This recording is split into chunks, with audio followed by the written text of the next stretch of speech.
Have you ever thought, do I really need tax planning? And honestly, what even is tax planning? We know that we all want to pay as little as legally possible, and then maybe everyone except me, then wants to stop thinking about tax, right? Well, today I'm walking you through two real case studies, okay, that show exactly what can happen when you think there's nothing to plan for, so you end up paying hundreds of thousands or millions more in tax without a clue that it could have very easily been different. And the second case study that we're going over is the most common mistake I see when it comes to real estate. And if you don't know me, I'm Jasmine DiLucci. I'm a tax attorney, CPA, and enrolled agent. I got my first tax license as an enrolled agent in high school. My day-to-day is actually running my CPA firm and tax law firm, but I started posting on social media because real tax help with actual tax law should just be accessible to everyone, and because I love talking about tax law. Here's the first one, okay? A potential client came to us for tax planning and tax returns, but he decided to wait into the next year to think about signing up for them.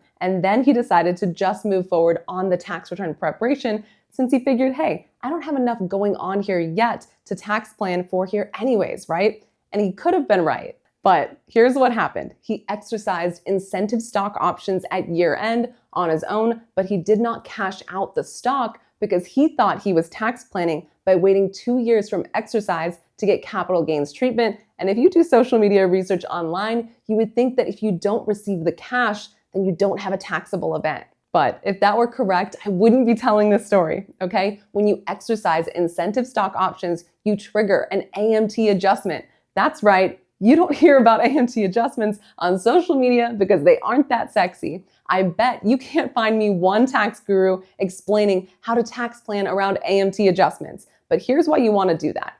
This client triggered a $3 million AMT adjustment. This created $1 million in federal income tax on stock he hadn't even yet sold, okay? And by the time he showed up for his return and learned about the tax due, the stock had dropped to half its original value. So now he's holding stock that's worth 50% less and still owes $1 million in tax based on the fair market value at the time of exercise. No deduction, no do-over, just a devastating outcome that standard tax planning could have prevented. So what went wrong here? Okay, to state the obvious, he didn't tax plan, which means no one was proactively looking at his situation from a tax perspective during the time when he could have done something about it. We could have reviewed the exercise timing, whether selling the stock sooner in a disqualifying disposition was smarter, and most importantly, how to avoid AMT or offset it with additional tax planning. But by assuming his situation was simple, he paid tax on $3 million of phantom income and now doesn't even have the original value of the assets that were taxed.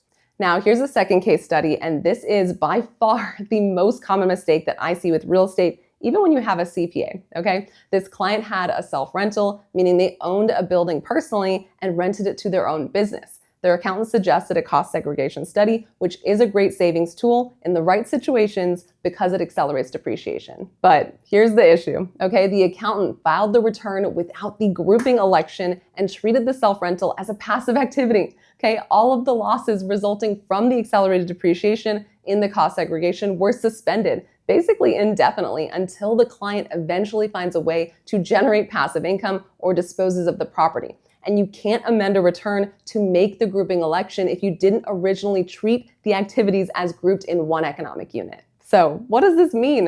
It means the client lost over $200,000 in immediate tax savings. That is what it means. And even more so than the first case study, this one is such an easy fix with a catastrophic tax impact. Here's what I want you to walk away with, okay? Tax planning is not just based on common sense. Small things that appear to not be significant or taxable events can be catastrophic. Tax planning isn't a luxury, it's foundational, okay? Which is why someone should be reviewing your situation from a tax perspective, and I provide a ton of free tax resources in the free community so that there's literally no barrier to entry on this stuff because it is so critical to every business owner and individual. And for actual tax strategy from a tax attorney, subscribe so that we can continue to help more people with real tax law and planning and prevent them from listening to made-up social media garbage.